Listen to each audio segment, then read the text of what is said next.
Hello everyone, welcome back to Just My Stupid Opinion. I'm Adrian Lloyd. So there's been a controversy that's brewing on YouTube in the Canadian political commentary scene. And I'm talking about the back and forth that has happened between Derek Rants and one godless woman. So a little bit of context. On January 16th, Derek Rants ended up having E.Michael Jones onto his channel. Now E.Michael Jones is a controversial figure, and he booked the interview a week in advance because he knew he was going to get some flack for what was going on, which he did. So the interview went off on January 16th, and then on January 20th, one godless woman ended up doing a response to him and talked about E.Michael Jones. So in response to that, yesterday, on the 21st of January, Derek Rants came out with this video, Who is Benjamin Dictor?, in which he was striking back. He was punching back at one godless woman. Although he didn't decide to go after her directly, he ended up going back at her for her involvement with this guy Benjamin Dictor, and it's a very interesting video worth checking out. Considering who this guy is, I had never heard of Benjamin Dictor before, and apparently he's very influential on the conservative political scene.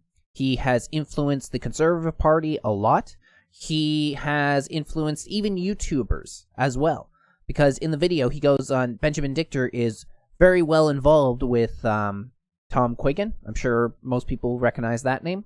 But then Derek goes on to say about he was contacted by Benjamin Dictor a while ago, as well as several other YouTubers, including people such as Amazing Polly, Vince Vaughan, and a few others, in which they was trying to coordinate their efforts, but then as time went on, he tried to actually dictate what they were allowed to say, when they should put it out, that sort of thing.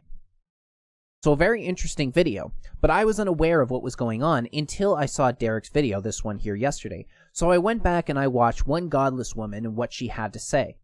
And there were factual inaccuracies in what she was talking about in the video with, in the interview with E.Michael Jones, as well as some problems I had with things that she said. So what we're going to do is we're going to go back and sort of watch some of her video. I'm going to flip between Derek's stream and her video and show where some of the problems were or what the context on stuff. And then I'm going to leave my comments until the end.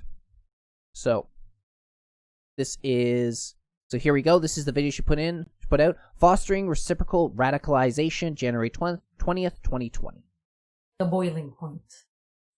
They see their government doing absolutely nothing to deal with quite the serious Islamist problem that we do have.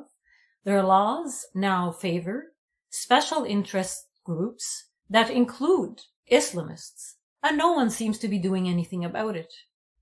And if you say anything, you become a target as well. All the alienating of regular people who are concerned and simply want the Islamist problem dealt with is one of the additional reasons and causes for the phenomena that Tom describes in his podcast as reciprocal extremism or reciprocal radicalization. And I actually... She was talking about Tom Quiggin's podcast. Was recently a witness to this on a YouTube stream that I watched with people who I thought were fairly reasonable people. Yet they decided to help elevate the platform of one of the worst anti-Semitic psychopaths that I've seen since living in Saudi Arabia. He bragged about how many interviews he gave to Press TV. Yeah, Press TV, by the way, is Iranian mullah propaganda. And this guy is one of their mouthpieces spewing Jewish conspiracy theories to so-called patriots. And he's not being challenged by anyone on any of his assertions. One thing that stuck in my head during this live stream was this comment. The Iranian puppet said the following. He said, the main reason for anti-Semitism is Jewish behavior. So let's go back and we'll look at the context in which he said that. Now, first of all, the lead up to what they're talking about now was talking about E.Michael Jones was asked a question. why were there so many attacks against the Jewish community in New York by black people? The official explanation of anti-Semitism is it's a form of white racism. They've said this. Charlottesville was an example of that. These were all white racists. That's the cause of anti-Semitism. And now, embarrassingly enough, all of the attacks on Jews are black people. Why are these black people attacking Jews in New York? Because the Jews are the landlords and they're cheating the people. They're quadrupling their rent. I have an article in the March issue. I just finished it about this, what was really happening in New York. So again, the main cause of anti-Semitism is Jewish behavior, and what's happening in New York is proof of that. Yeah, I was wondering if you were going to make that connection as well, and that thank you for making that for us. That does bring a different context into what they were talking about, rather than just the way one godless woman ended up saying it. Now, I was watching, it was either a Mr. Medicare stream, or it was a stream by Revenge of the Sis. But after these attacks ended up taking place in New York, they played a video of this Jewish guy who ended up going into the black community and interviewing the black community and asking them, why was this happening? And the black community more or less corroborated what E.Michael Jones ended up saying. How these landlords were acting more like slumlords, raising their rent to astronomical prices that they could barely afford anymore for for terrible buildings and apartment buildings, the ones that had been completely filthy, falling apart. They weren't doing their due diligence in order to actually fix the place up. If they called with complaints about certain people, they weren't being evicted, and it was just a terrible living condition that they were living in. So this is what they were talking about. And again, I don't have the video in front of me, but that was what corroborated what E.Michael Jones ended up saying about that. So it brings a different context into what one godless woman was trying to suggest. But the thing is, too, as I find, is that she probably would agree with that statement if we were talking about Islamists, right? But then when it's a different group, a group that she doesn't feel is that she wants them to talk about or criticize, then it's unacceptable. But then she goes on to say this. The host responded with, "Thank you for making this connection," which we just saw. Later on, one of the hosts, another patriot, mentions how Soleimani did nothing wrong. Soleimani is the guy that Trump just droned. Did nothing wrong. And he was just a regular commander. Or something like that. And what she's making reference to is what Raging Humanists ended up saying at 4010.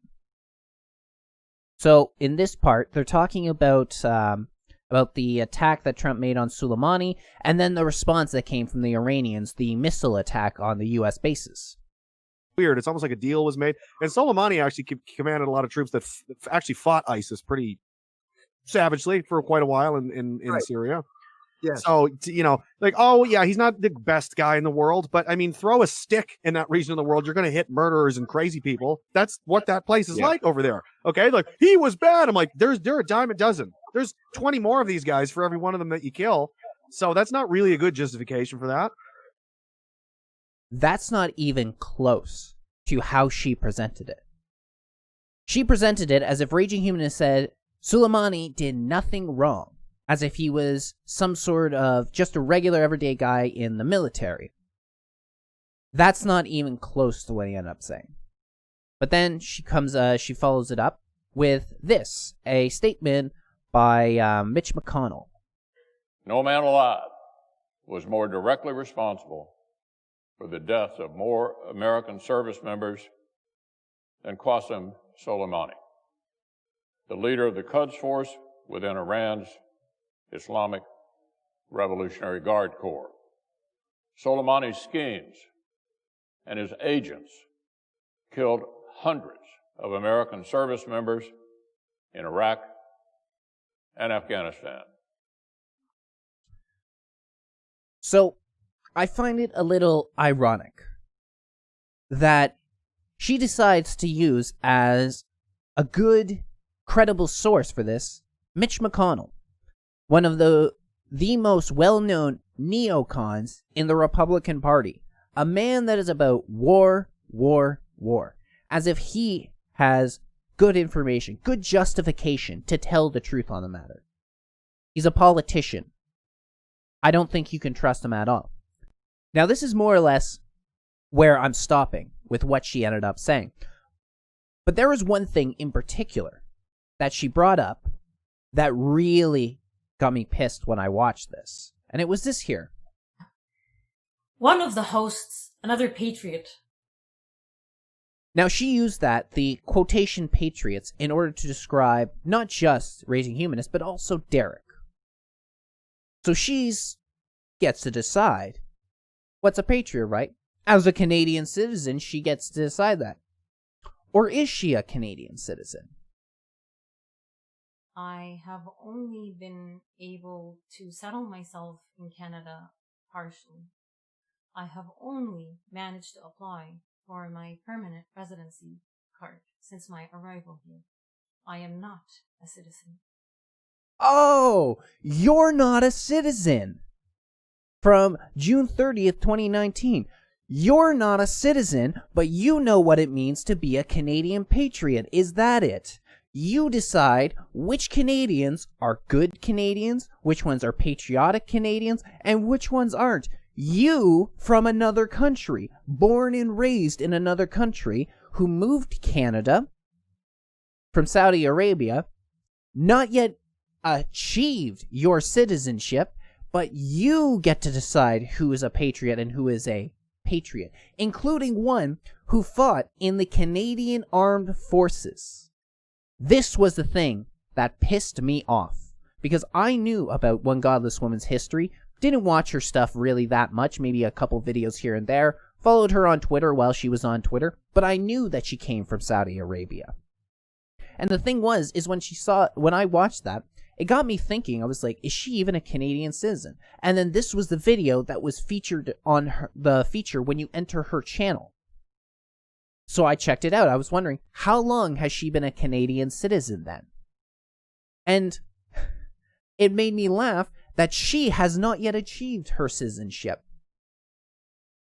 So let me explain something to you, should One Godless Woman come across this video in my tiny channel. You don't get to dictate who is and who is not a Canadian patriot, because you don't freaking know, and you don't have the investment in this country that a lot of other people, including people such as Derek, including people such as Raging, and including people such as me, have. We have got historical ties to this country. We have investments in this family, in this country. We have family in this country. We have blood in this country. We have a huge connection back to this land. We have reasons to love this country and to fight for this country. Speak out for this country. You do not. You're here because you didn't like your life in Saudi Arabia. And don't get me wrong, I put out a video last year and a half or so ago where I said literally called fuck Saudi Arabia. It's a shithole. Saudi Arabia is a shithole. I'm sure it's a terrible place to live for many people, including many women, and you wanted to get out. And I wouldn't criticize you simply for that. But if you are going to come into my country and tell me, lecture to me and everyone else who is born and raised here, who is and who is not a Canadian patriot, you're damn right I'm going to bring that up.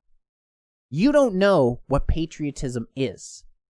Because my love for this country, my patriotism for this country, has been there since I was a child. Since I was a freaking child.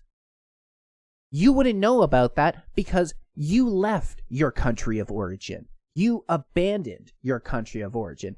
And maybe you had your reasons. I'm sure you did. Legitimate reasons to get out. But do not think that you even know what it means to be a good patriot nor a Canadian patriot, because you don't. And you know what?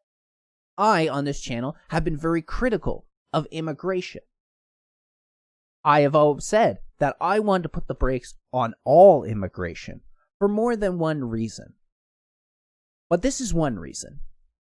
One reason is that I get really pissed off when somebody from another country, whether they come here and get their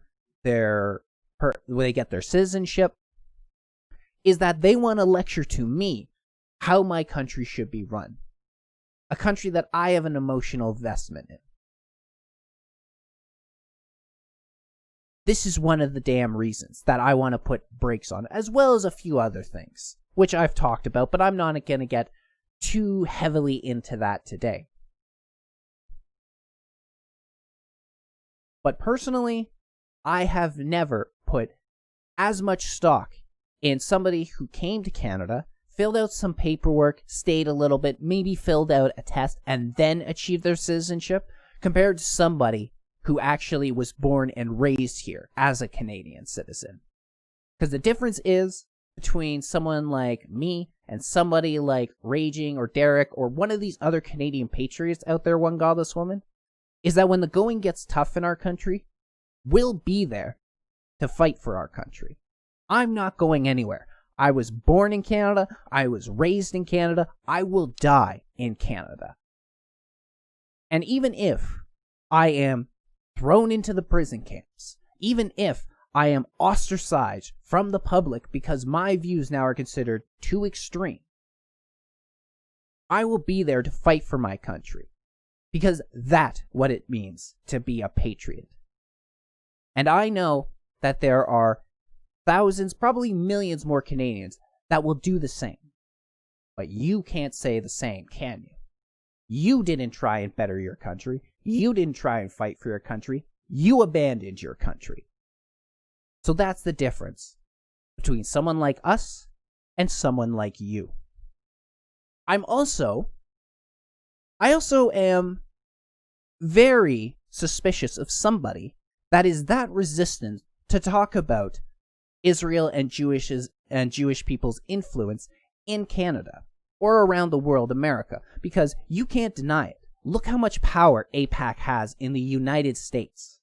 When every single presidential nominee goes to AIPAC to give a speech about what they will do for them and for the Jewish community and for Israel, to a conference, to a group that has a conference where the Prime Minister of Israel calls in to speak to them directly, you can't deny that there's an influence there. When some 30% of Congress are dual nationalists between Israel and America, you can't deny that. And a lot of it is the same up here in Canada. I'm suspicious of it because you can disagree with it. Absolutely. You can say, I don't think that, here are my reasons why. You can disagree and not think that that's the case. But somebody who is that resistant to have that conversation is suspicious to me. Who's paying you? What reason do you have to be that defensive of the whole idea when you will then sit there and criticize and talk about Islamism, which I don't agree with, but you go on in this video, in your video response, about how this is far left-wing collectivism conspiracy theory. First of all, it's not far leftism, because the lefties, they support Palestine over Israel. But you know what? That's not unique one way or another, because you'll find lefties that support Israel. You'll find right-wing people that support Palestine. So it's not really mutually exclusive to one side of the political aisle or the other. But again, it's not a far left-wing. In fact, actually, if anything, you're going to go far right-wing for that one. You got to go right-wing. It's more towards the alt-right is where this was probably most popularized. But there are reasons that people are having this conversation now. And you don't mind the conversation about Islamists and talking about them collectively, but you don't want to have the conversation about the Jewish influence and talking about them collectively. Which, by the way, going back to the video here, what is the timestamp? 2442. Oh, wait. There we go. 2442. Let's listen to what Raging has to say about this whole thing, talking about the Jews, which is probably the sentiment that most people talking about this have. Got it. That's how they got it. Yeah. This is the part where the ADL or whoever will come in. Oh, they're talking about the Jews. And I said this on a stream I did the other night. It's like, listen, if I say the Jews, let's replace Jews with the Italian mafia. If I said the Italians, and if I was working for the FBI, no one anywhere would assume that I mean every Italian person in the world is part of the Italian mafia and a criminal. Obviously, I'm talking about a group of criminals, right? There's Jews that protest Israel entirely. They don't believe in it at all. There's Jews all over. There's Jews that protest the ADL. There's tons of great people that are Jews. Just Seth Rogen is not running a terror cell. You know what I mean? Just being a Jewish person on its own doesn't make you anything. But there is a Jewish mafia. Like there's an Italian mafia, Russian mafia, Chinese mafia. Of course there is. But for some reason, that's the only one you're not allowed to talk about. So they even specified in that live stream that you're criticizing, where you said that they were speaking collectively of the entire group, as well as asked them, which Jews are you talking about? You asked in your stream. Well, there you go. They just said, it's not every single person. Of course it's not every single person. You have to take each individual person on a on an individual basis. But you can't do that all the time, which is the argument I make, again, when I go back to talk about immigration. There are plenty of immigrants that come in that are good people. But you have to take them on a collective basis. For instance, one of the best people I ever met in my life, the nicest, most selfless person I've ever met in my life, was an African immigrant to Canada. He was a coworker of mine. Again, one of the greatest people I've ever met in my life. But that doesn't nullify the fact that a lot of immigrants from Africa are a net negative on Canada. Things such as that. You know? So you do have to take things at a collective basis sometimes. And you can't sit there in a conversation and every single second say, of course not all of them. Because then your conversation will never fucking end. But now you get into Soleimani. Soleimani as well. And you use that video by Mitch McConnell. Now, you tried to present that Raging Humanist had said that Soleimani did nothing wrong. He was just an average guy in the military. Which was factually incorrect as to what he ended up saying. But what I've said about Soleimani, which is probably more controversial than what he said, is that Soleimani is a terrorist the same way that is a terrorist to us, the same way that Americans are terrorists to them. They'll point to drones on the American droning weddings. They'll point to them killing civilians. They'll point to them droning funerals and how many civilians died in the war in Iraq. To them, that makes him a terrorist. And you say Soleimani killed members of his own Iranian people. I believe that happened, without a doubt. So did America. Americans have droned American citizens before. That was a big story a few years ago when Obama ended up doing that. And it's not strictly in one place. Because right now, Somalia is getting bombed by American soldiers more than it has for a long time. So this is the sort of thing that we're talking about. We have different influences. And don't you for a second try and present to me as if I'm some supporter of the Iranian government or the Ayatollah or anything of that. I have more affinity with the Americans, 1,000,000 times more affinity than I ever would with the Iranians. But just like you do with your friends in real life, when they're fucking up, you call them out. And this, what happened with Soleimani, was a fuck up for more than a few reasons. But let's get into the first point. The Iraqi Prime Minister says he was scheduled to meet with Soleimani on the morning he was killed. And this is this quote by him. I was supposed to meet Soleimani at the morning the day he was killed. He came to deliver me a message from Iran, responding to the message we delivered from Saudi to Iran. The Iraqi PM said, highlighting that Soleimani was carrying a response from Iran to a Saudi initiative to defuse tensions in the region, talking about Yemen. That came up after Trump called the Iraqi PM and asked him to mediate. So Trump used diplomacy to lure Soleimani out and then kill him, assassinate him. Do you not see why that might be a huge fucking taboo? Because this has been, for time immemorial, the rules of war. When you call for a ceasefire to discuss possibilities of ending the conflict, the military leaders meet, and in that time, even if the war continues, you do not target any of the leaders. They get together, they sit down, they talk it out, and if it doesn't work out, they go their own ways, and they continue fighting, and if they die on the battlefield, so be it. But when diplomacy is taking place, you do not use that as an excuse to assassinate somebody, a leader from the opposite side. And this is exactly what Trump did, which also then is not going to allow people to trust what is going on. Not going to trust the next time America wants to sit down for diplomacy. Or but worse yet, they may do the same thing. Maybe sometime, I don't know, member of a Trump administration is going to just have a diplomatic talk, and they assassinate him right there. That's why you don't do that sort of thing.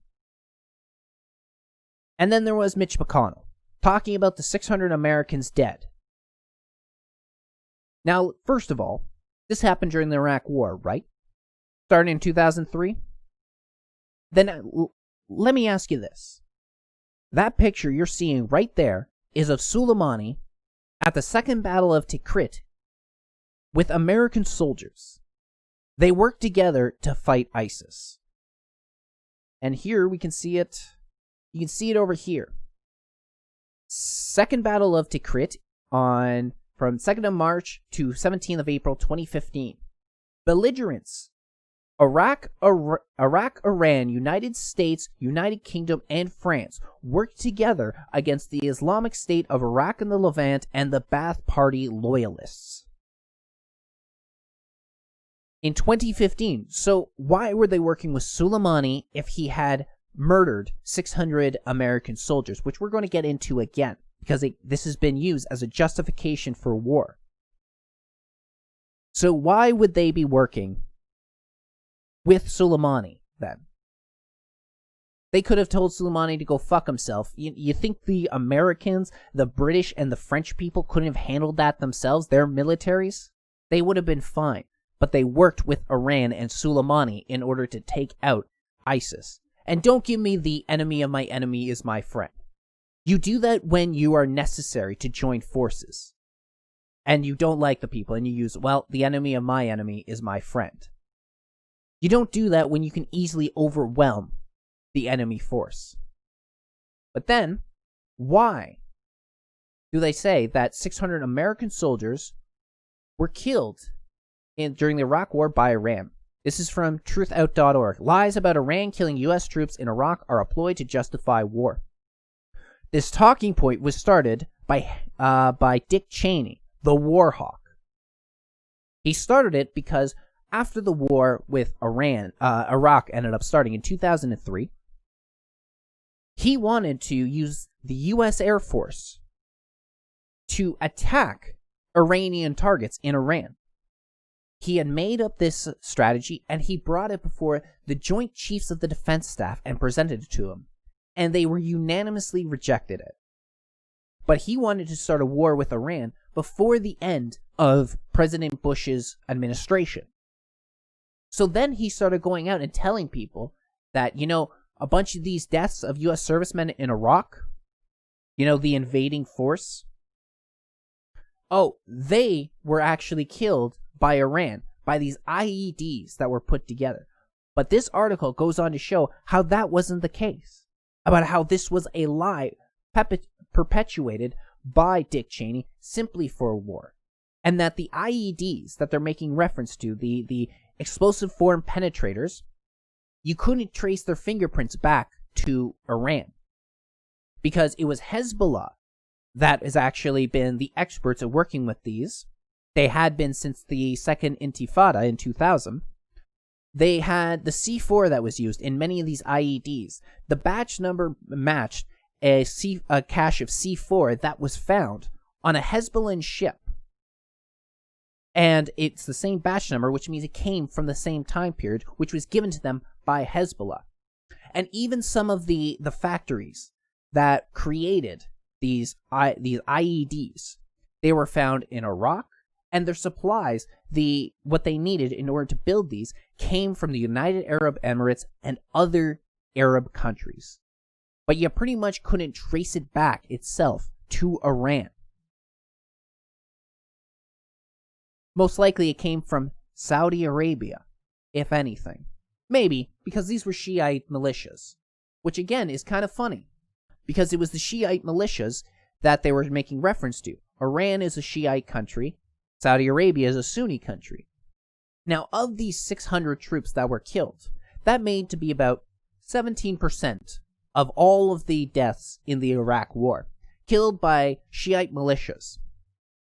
The rest of them, the other 83% of the deaths, came from Sunni militias, backed by these other Arab countries, including Saudi Arabia. This is why people were critical of Donald Trump's strike, as well as the fact that it has been the Israeli government, Benjamin Netanyahu, that's been trying to get them into a war with Iran for decades. Even in the year 2002, when Benjamin Netanyahu appeared before Congress and told the Americans to invade Iraq because Saddam is getting weapons of mass destruction, he said that if they invaded and took down the Saddam regime, it would have positive reverberations throughout the region and would send a message to countries such as Iran about these type of administrations are over. These sort of dictatorships are over. And then he continued. He was doing it back in the 1990s. He's doing it all the way up to today, saying they're about to get a nuclear bomb. The same government that has nuclear weapons, the Israeli government that has nuclear weapons, never signed the nuclear proliferation agreement and achieved those nuclear weapons by stealing from the American government, the American military, stealing uranium, stealing the plans, not asking, sending in spies who sent this all off to them. They're the ones who want Iran to be taken out. Because if Iran is taken out, along with their relationship at the moment with Saudi Arabia, they become the dominant power in the region. This is the whole point behind it. They're using American soldiers to try and gain and to achieve their own goals. And like they said, E.Michael Jones wasn't wrong. As soon as it looked like there may have been a war with Iran, the Israeli government came out and said, this is between America and Iran. We have nothing to do with it. But they would have been benefited. Americans would be dead, and Israel would reap the rewards, wouldn't they? And it would not have been an easy battle. Because you look at the terrain, you look at the military that the Iranians have, this would have been much worse than the Iranian war, than the Iraq war. So not only was your video filled with lies about the people you were trying to criticize, I question why you're so defensive of discussing this topic. Why can't we have this conversation when you're more than willing to have the conversation about Islamists and their influence? But when it's a group you don't like, you don't want to talk about that. And then you act like it's so fucking black and white when it came to Soleimani. It ain't. There's a lot more to what's going on. And it reminds me of that meme. Maybe you've seen it. Where it says, Iran is such a threat. They put their country so close to our U.S. bases. Because right now, there's about 40 plus U.S. bases that surround Iran. So who's really the instigator here? Is Iran a good country? Probably not. Do I support the Ayatollah or the Iranian government? Not even fucking close. Not even fucking close do I ever. But let's just remember something. It would be the civilians that would be the one paying the price for all this. It always is with war. This is why I was critical of Trump and what he was doing. Because for a president about America first, he was putting the needs of a foreign nation and a foreign people above the needs of his own country. He nearly brought the world into a cataclysmic war. Because if you think it just would have been Iran and America, you're not paying very close attention to geopolitics. And this is why I was very critical, along with what set this all off, which is you having the audacity, not being a Canadian citizen, to tell other Canadians who is a patriot. Because you don't fucking know what the meaning of the word is.